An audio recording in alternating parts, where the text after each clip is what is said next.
How's it going? Anthony Fro here, Create Sci-Fi. Today, I want to talk more about spaceships and comping as I'm working towards completing Zenith Run. As a lot of you know who follow this channel, and if you're new, welcome.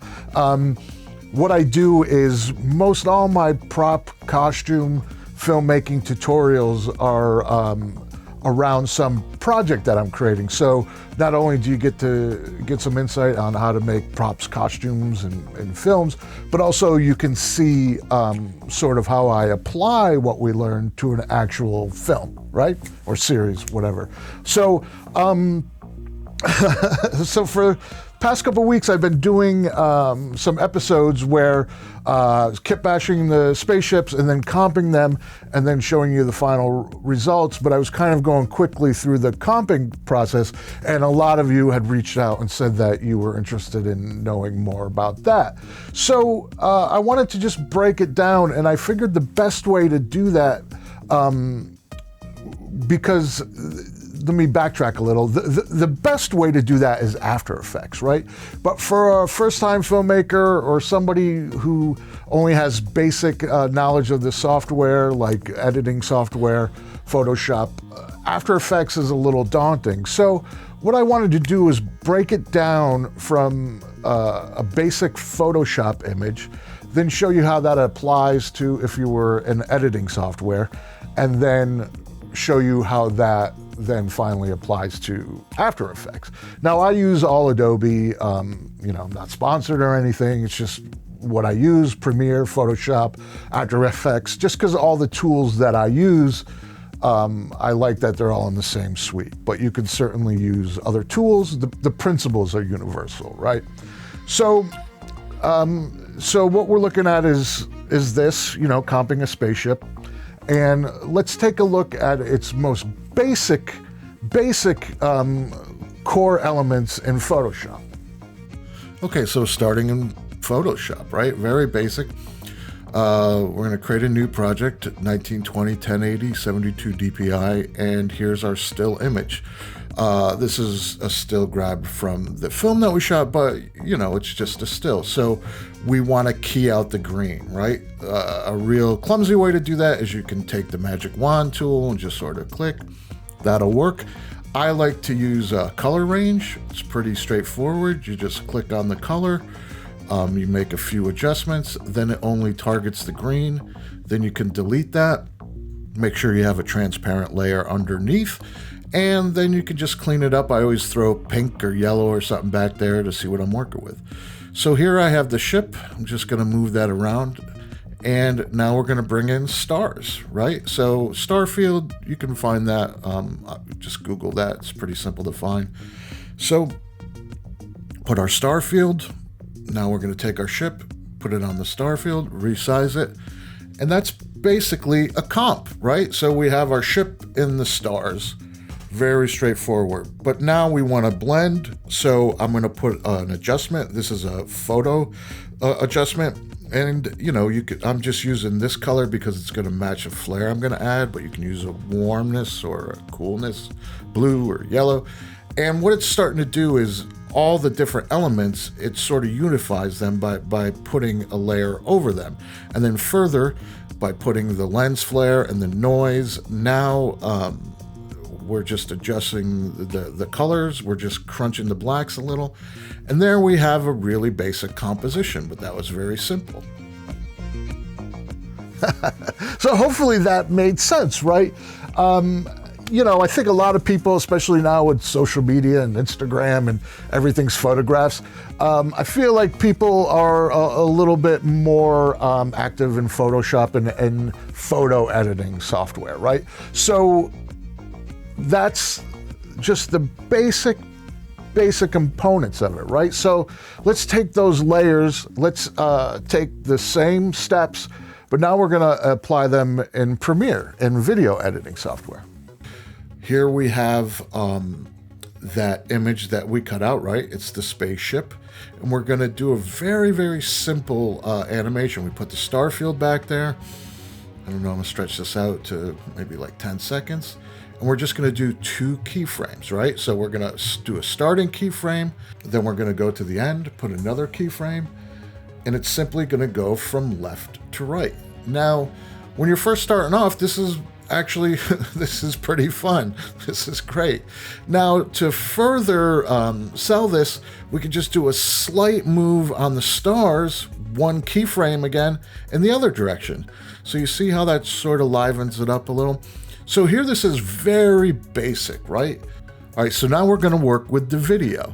So the first thing we need to do is key out that green like we did with the 1 frame in Photoshop.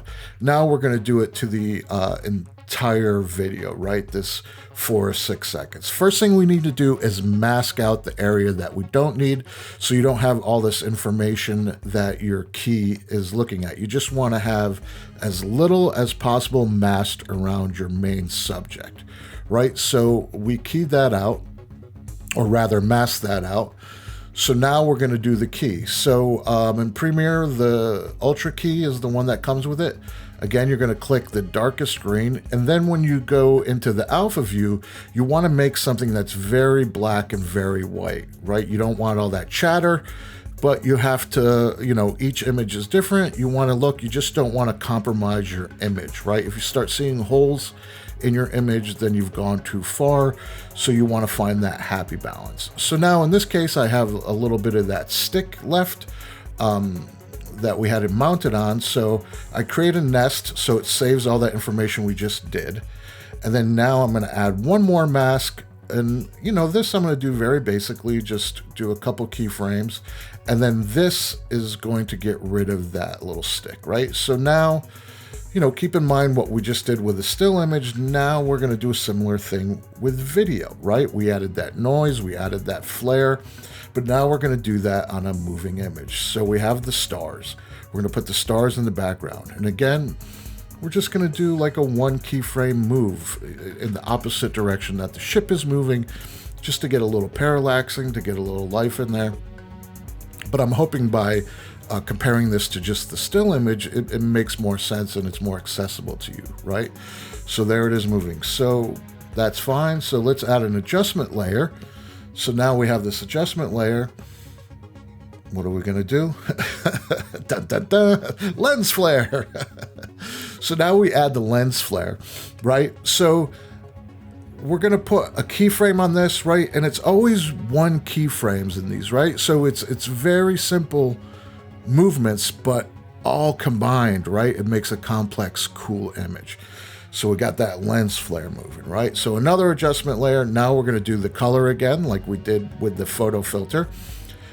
Premiere has a lot of them. And again, I'm just doing this as an example. Obviously, I would spend more time on this, right? But you have all these color options. So, you know, experiment.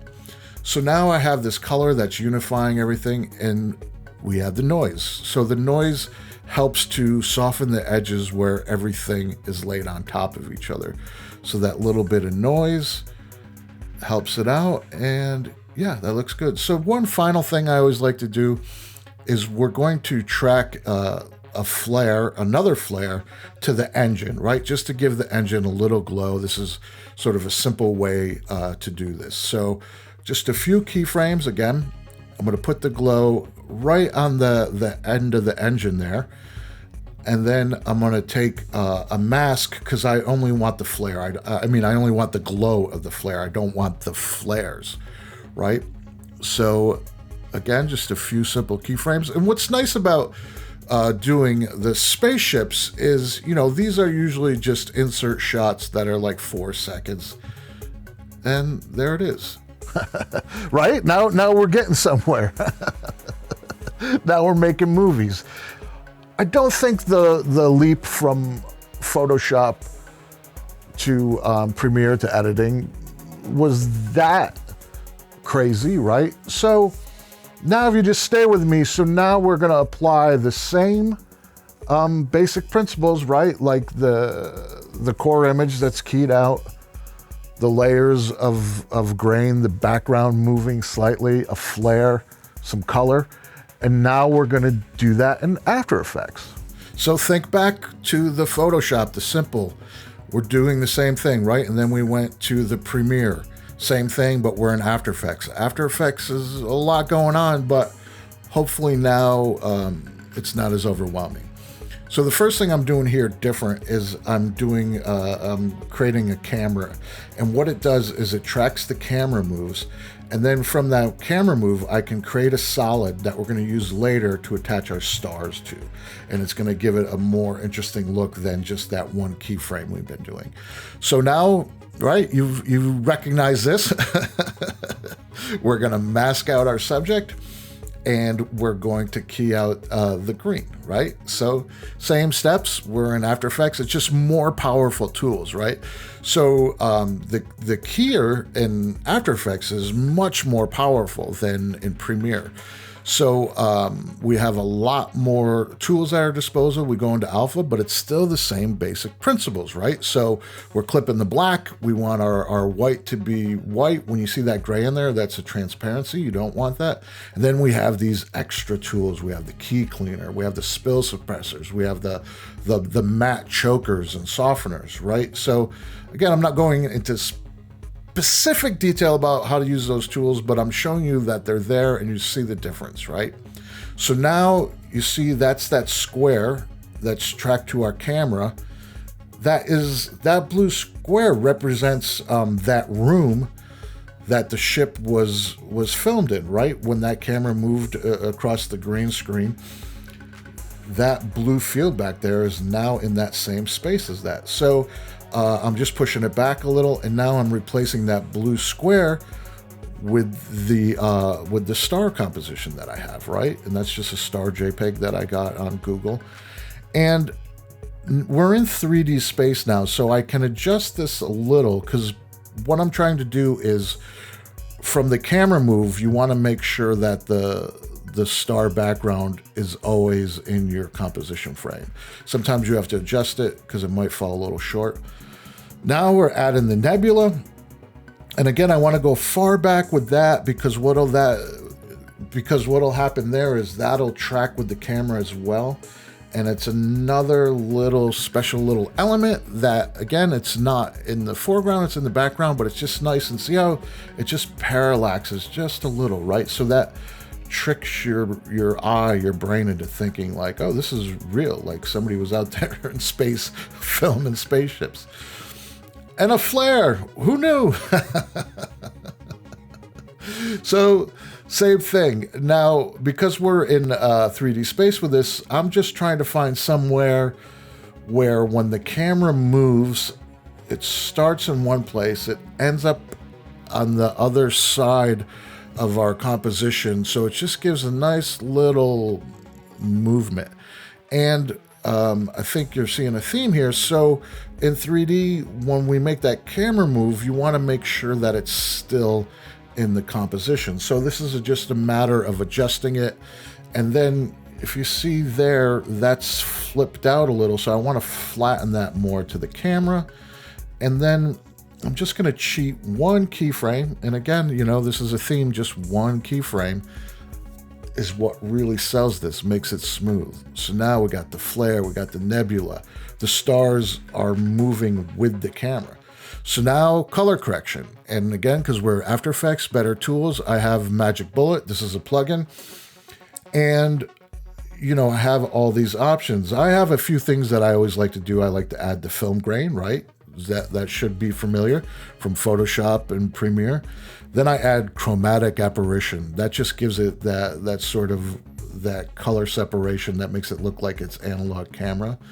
I add a flare, a little vignette to soften the edges. And what's nice about this flare is the flare will actually react to the camera movement as well. So all these layers help to unify the image, and just, I think you can see the difference from Photoshop to After Effects, but also hopefully you see the similarities, right? So now I'm going to do the flare on the engine, right? Same thing as Premiere, but with the After Effects, we have more powerful tools.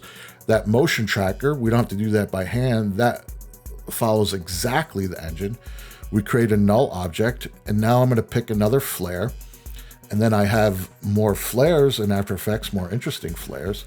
And what I'm going to do is I can isolate the burst and get rid of the flares because I have control over all these components, whereas in Premiere, it's limited to just one range of motion. And here what I'm doing is I'm just keying the brightness, right? I'm going from hotter to lower, just to give it a little bit of life. And then here I can spin the axis. How many keyframes? One keyframe. So you see there now that's spinning, and here's the final composition. Right, so After Effects, definitely more involved, more complicated. But hopefully by seeing how it scales up, at least you understand it and you grasp it. And, you know, at the very least, even if you have to have somebody else do that work for you, it really helps to understand what it is you're asking somebody to do, right? So I think that this accomplishes that, and then hopefully it gets you interested to dip your toes in. So you can be creating your own sci-fi, right? It's these jobs, right? The visual effects that are the barrier for a lot of people, right? Because you can imagine it, but you can't afford to pay somebody to do it. So, you know, maybe this will help you get closer, right? So let's take a look at everything that we've done. Just review a little. Here's Photoshop, very basic. Stars, grain, lens flare, color. Now stars, lens flare, color, grain, but it's moving, right? It's video. And then now here's a more complex movement in After Effects. Hopefully that makes sense, or at least makes it accessible, right? And like I said, this has all been for Zenith Run, right? I've been working on this no budget production. I've been taking a lot of time to complete this series. This is probably going to be 6 or so episodes, it's looking like. And it's been taking a long time because I've been very committed to do this for no budget, right? So I can share with you a no budget production, right? And demonstrate that it's doable. So I'm getting close. Just have to actually finish spaceships and sound. So hopefully about another month. Let's take a look at the preview where we're at. You know, I'm not like surprised this happened, to be honest, because there's this woman at work, and you know, I'm pretty sure like she's been setting me up this whole time. Like, as far as I know, she's into some seedy things. Okay, so this is in addition to the Zygon transfer. Sounds criminal, ladies, but I like it.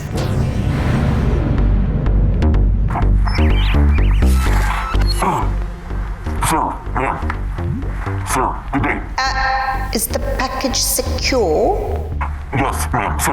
Yes, the package is secure. I think there's been a misunderstanding. Maybe you can help me. Shh.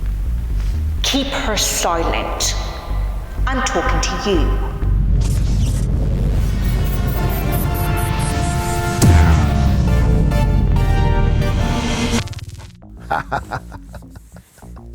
So now hopefully when you watch that and you see the ships, you have an understanding of what went into that, right? And maybe you're thinking, oh, I would have done it different, or great, get in there, do it. I'm excited to bring this to you. I just got to finish some more ships and the sound design, and then hopefully in about a month. And like I said, broken record, but I've been really committed to making it a no budget production so I can share with you what's possible, right? It costs time, but it's doable. Well, as always, I hope you found this video useful. Please like, share, subscribe, leave a comment. I love to read the comments. And be sure to check out the merch shop. We now have the rainbow colors. Get a shirt in any color. Buying the merch really helps to support the channel, so please take a look. Well, as always, just remember, I'm just here to help make sci-fi.